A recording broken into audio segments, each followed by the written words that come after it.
January 2025. Donald Trump woke up and did something no American president had done before.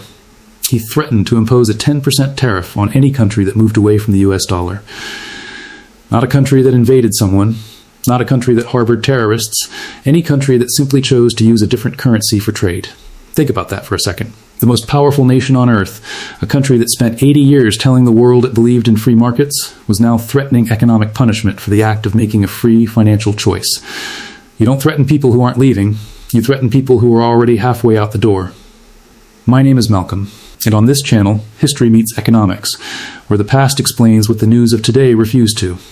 Most people think this is about Donald Trump, or about Russia, or about China wanting to take over the world. That's the version that fits on a headline. Here's the version that fits the evidence. America is not losing influence because of one president or one war. America is losing influence because the system it built to control the world has started to crack, and the cracks were made by America's own hands. If you want to understand how that system was built in the first place, how the dollar became the world's financial operating system, there is a full video on that. Link in the description and I'll put a card up. But for today, we are picking up where that story ends. We are watching the empire's grip loosen in real time. In the next few minutes, we are going to answer 4 questions. Why are countries that once depended on America now building systems to replace it? How does a club of 11 nations representing nearly half the world's population challenge an institution as powerful as the G7? What does America losing influence actually mean for ordinary people in Lagos, Sao Paulo, Mumbai, and Jakarta? And is this the end of dollar dominance, or just the beginning of a very long goodbye? To understand what is happening now, you need one piece of history. Just one. In 2022, Russia invaded Ukraine. America and its allies responded by removing Russia from SWIFT, that is the global messaging system that banks use to send money across borders. Think of it as the WhatsApp of international finance. And they froze approximately $300 billion of Russian central bank reserves. Sovereign money. Money that Russia had saved and deposited in Western institutions, playing by the rules of the system. It's gone. Frozen. Inaccessible. Within 72 hours. Now here is the moment that changed everything, and this is the inciting event that set the dominoes falling. 7 days after those reserves were frozen, the finance minister of India gave an interview. India had not invaded anyone. India was not under sanctions. But the finance minister looked into the camera and said quietly that India needed to think about how to conduct its trade in its own currency, not as a protest, as a precaution. Because if Russia's reserves could be frozen in 72 hours, so could India's. So could Brazil's. So could anyone's. You already know this feeling. You have had a bank freeze your account, maybe because of a suspicious transaction, maybe because of a paperwork error, and even if it was resolved in 2 days, something changed. You started thinking about keeping some cash at home, about having a backup. That is exactly what dozens of governments started doing in 2022. Not because they support Russia, because they understand self-preservation. Now let's go back slightly further to when America was at the absolute peak of its power, because you cannot understand the fall without understanding the height. In 2001, a Goldman Sachs economist named Jim O'Neill wrote a paper. He was not a revolutionary. He was not a political activist. He was a man in a suit trying to figure out where to put rich clients' money. And he looked at Brazil, Russia, India, and China and said, these 4 economies are going to be enormous. He called them the BRICS, a catchy acronym for an investment thesis. Goldman Sachs, the very symbol of Western financial power, accidentally named the bloc that would one day challenge it. You really cannot make this up. In 2006, the foreign ministers of those 4 countries met on the sidelines of a UN General Assembly meeting and said, wait, we could actually be a real group.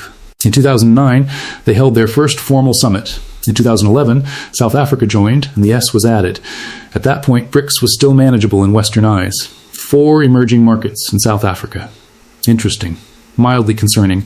Nothing to lose sleep over. Here's what the world looked like when BRICS was just getting started. The United States represented about 24% of global GDP. The dollar accounted for over 70% of global currency reserves. American banks dominated international lending. SWIFT processed the overwhelming majority of cross-border transactions. The IMF and World Bank, both headquartered in Washington, both with Americans in influential positions, were the lenders of last resort for any country in financial trouble. If your country needed a bailout, you called Washington. And Washington answered with conditions attached.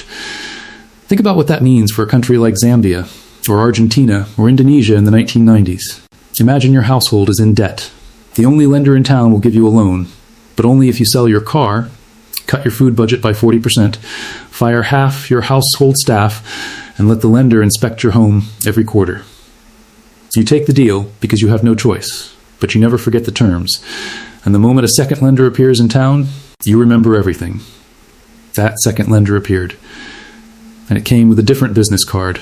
Here is how the challenge to American dominance was built. 4 mechanisms that developed quietly over 15 years.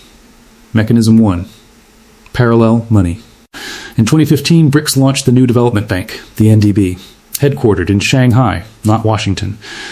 No dollar requirements, no IMF-style conditions attached to loans. It lends in local currencies. By 2024, it had approved over $33 billion in financing across 96 projects. That is not pocket change. That is a functioning alternative to the World Bank, built entirely outside the dollar system. Mechanism 2. Parallel plumbing. China launched CIPS, the Cross-Border Interbank Payment System, as an alternative to SWIFT. In 2015, it had a handful of participants. By January 2025, it had 1,467 indirect participants across 119 countries. Think of it as building a second highway alongside a road that America controls. The old road still carries more traffic. But the new road is real, it is paved, and every month more trucks use it. Mechanism 3. Parallel pricing. For decades, oil was priced exclusively in dollars. That was the core of American financial power, the petrodollar system. In 2018, China launched the Shanghai Oil Futures Exchange, priced in yuan, convertible to gold. Saudi Arabia, America's oldest Gulf partner, the country that anchored the petrodollar system in 1974, began accepting yuan for oil sales to China in 2023. Saudi Arabia, the country America gave military guarantees to in exchange for pricing oil in dollars. That country started taking a different currency, quietly, without a press conference. Mechanism 4. Parallel reserves. Countries began diversifying away from dollars in their national savings. The dollar's share of global reserves, which stood at over 70% in 2000, had fallen to 57.8% by late 2024. That is a historic low. In raw numbers, that is roughly $4 trillion that moved away from the dollar. Countries did not announce this. They just did it. The way you quietly move your savings when you stop trusting a bank. Not with a speech, just with a transfer. Now here is one of the most cinematic moments in this entire story, and it involves a man who tried to stop it. In October 2024, the BRICS summit was held in Kazan, Russia. Vladimir Putin hosted, and in the corridors before the summit opened, there was a behind-the-scenes effort by several member states, led by India's Narendra Modi, to moderate the bloc's language on de-dollarization. De-dollarization means reducing reliance on the dollar, in case that term is new to you. Modi's position was practical. India trades heavily with the West. India needs access to dollar markets. India cannot afford to antagonize Washington too directly. He pushed for the final declaration to soften its language to avoid directly naming the dollar as the target. He succeeded, partially. The declaration was diplomatic. But here is the cruel irony of timing. 3 weeks after that carefully worded, deliberately moderate declaration, Donald Trump announced the 10% tariff threat against any country pursuing de-dollarization. The response to BRICS being moderate was a threat. Modi, who had argued for restraint, who had used his political capital to tone things down, had to stand in front of his own parliament and condemn American tariffs as unfair, unjustified, and unreasonable. America handed the BRICS moderates a defeat on their own terms, 3 weeks after they tried to lower the temperature. That is not strategy. That is a gift.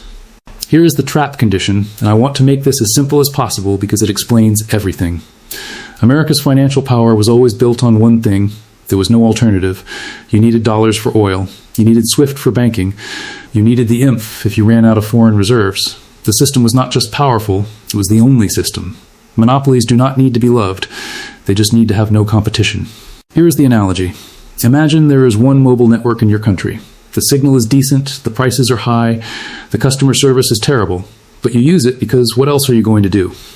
Now imagine a second network launches. The signal is not as strong yet.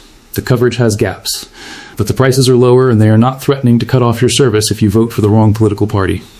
How many people switch immediately? Not everyone, but enough to matter. And every month, the second network gets stronger. That is the dollar system in 2025. The monopoly has ended. The alternative is imperfect, but it exists.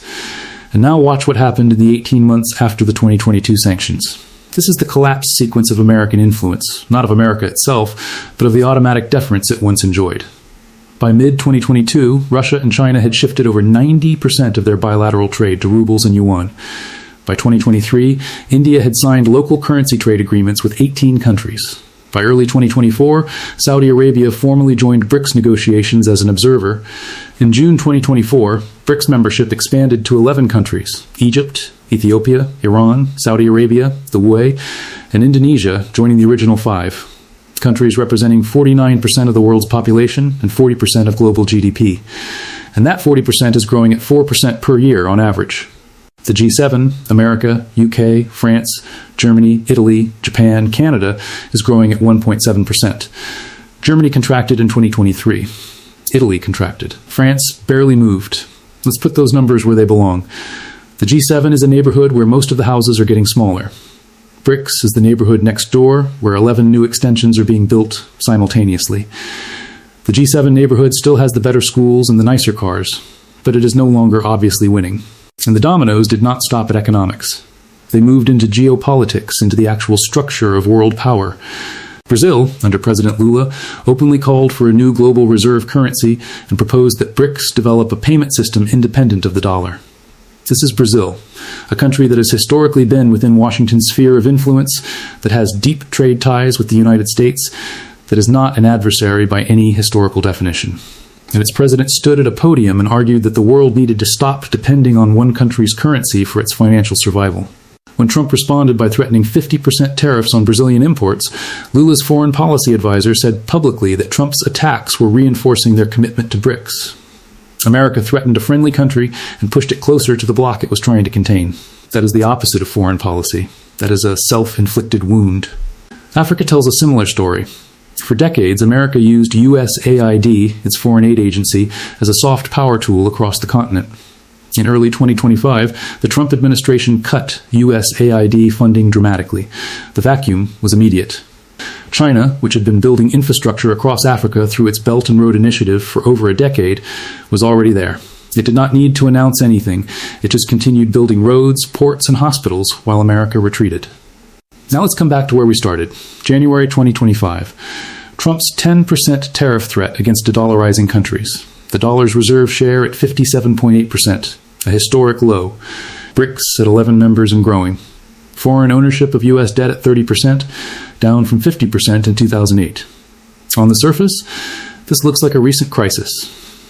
A Trump-era development. A geopolitical spat. But now you know better. The $4 trillion that shifted away from the dollar did not move because of one tariff threat. It moved because of 80 years of accumulated grievance, IMF conditions that felt like hostile takeovers, sanctions that froze sovereign reserves overnight, petrodollar arrangements that locked developing nations into a currency they could not control. The tariff threat is not the cause. It is the confirmation. It tells every country that was still on the fence exactly what kind of partner America intends to be. So who is winning from all of this? Let's be specific. China is the largest beneficiary. Its yuan internationalization, its CIPS system, its Belt and Road infrastructure are all gaining ground as dollar dependency loosens. Chinese state banks now offer trade financing in yuan to dozens of countries that previously had no choice but to use dollar-denominated credit. The Gulf states, Saudi Arabia, UAE, are winning by having options. They are not abandoning America. They are making America compete for their loyalty, which is a position they have never been in before.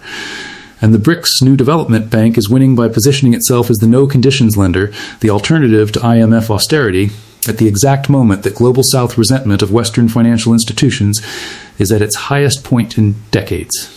Now here is where we have to be honest, because this channel does not do propaganda in either direction. BRICS is not a unified superpower waiting to replace the West. India and China share a disputed border and have fought over it as recently as 2020. China represents roughly 70% of BRICS GDP, which means it is not a partnership of equals, it is China with a support group. The bloc failed to issue a joint communique at the 2025 Rio summit, the first time that has ever happened. Russia and Iran are under Western sanctions, which limits how much economic integration is actually possible, and no credible alternative to the dollar as a global reserve currency exists today. The yuan is not freely convertible. The euro has its own crises. There is no BRICS currency. There may never be one. But here is the simplest way to understand what is actually happening. The question is not whether BRICS replaces America. The question is whether America can still act unilaterally and face no consequences. And that question has already been answered. It cannot. The 10% tariff threat against de-dollarizing nations was issued. Countries noted it, and then continued de-dollarizing, because they now have enough of an alternative infrastructure to absorb the threat. That is new. That has never been true before, and it changes every calculation. The same playbook America used in 1944 at Bretton Woods, design the system, control the institutions, make yourself indispensable, is the playbook China is running in 2025. Build the infrastructure first. Build SIPs. Build the NDB. Build the Belt and Road. Then wait for America to make another country angry. You do not need to recruit members. You just need to have a door open when they decide to walk out. History has a pattern here. The British pound was the world's reserve currency before the dollar. It did not collapse overnight. It faded over 30 years, from the end of World War I to the end of World War II, as Britain's relative economic power declined and America's grew. Nobody held a meeting and voted the pound out. It just became less useful, year by year, until one day it was not the global standard anymore. The dollar may be entering that same 30-year fade. It may not be. But the trend line is not ambiguous. What does any of this mean for an ordinary person in Nairobi, or Bogota, or Dhaka? In the short term, not much. The dollar is still dominant. It still runs most of global trade. Your oil is still priced in dollars. Your country's debt is probably still denominated in dollars. But if the dollar's share of reserves keeps falling, if more trade routes in local currencies become established, if the IMF loses relevance as the NB grows, then the slow effect is this. Your government has more room to maneuver. It can borrow in its own currency. It can price its exports differently. It has a second phone number to call when it needs help. That is not a revolution, but it is a meaningful shift in who holds the leverage. And leverage, in the end, is what all of this was always about. In the next video, we are going to follow the money one step further into the specific countries that are building the exit infrastructure and the specific American responses that keep backfiring. Because this story is not over. It is not even close to over. It is just getting to the part where it gets interesting. I'm Malcolm, and this is History Meets Economics. If you think this documentary is wrong, explain where. If you think it's right, explain why. Here's another moment history met economics.